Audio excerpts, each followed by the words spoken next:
बिस्मिल्लाहिर्रहमानिर्रहीम ګرانو ملګرو تاسو ته په لرن انګلیش ان پښتو چینل کې په هراله او ستړي مشوم ملګرو نننې کلاس وړوکی دی خو ډیر زیات اهم دی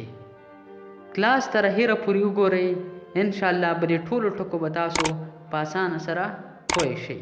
راځئ چې کلاس شروع کړو ډیټیکټیو جاسوس یعنی کم کس چې جاسوسي کوي د یو ملک خبر بل ځای ته وړي نو هغې ته په انګلیش کې وایي ډیټیکټیو ګریول د ټلۍ سټک په کم سټک باندې چې موږ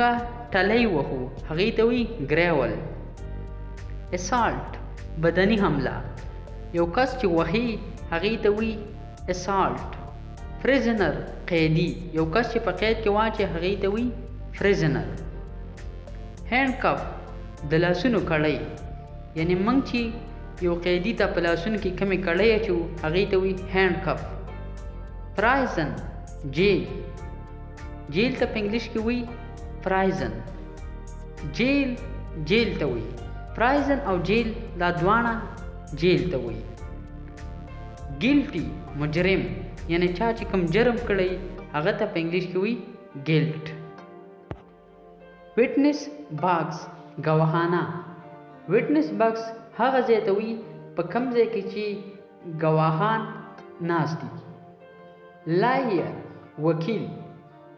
ته په انګلیش کې وایي لایر ایډوکیټ وکیل ایډوکیټ او لایر دواړه سینونیم دي سینونیم مطلب دا دی چې د دې دواړو معنی یو شانته دي جج فیصله کوونکی یعنی کم کس چې فیصله کوي ملګرو دا زموږ نننۍ وړوکی شانته کلاس چې په دې کلاس کې موږ تاسو ته ډېر اهم ټکي وښوده انشاءالله دا کلاس به تاسو په اسانه طریقې سره زده کړئ ملګرو زموږ ویډیو لایک کړئ چینل سبسکرایب کړئ او بیل آیکن هم پې ووهئ ځکه چې د انګلیسۍ د زده کولو دپاره به تاسو ته د دې چینل نه همداسې ویډیوګانې میلاویږي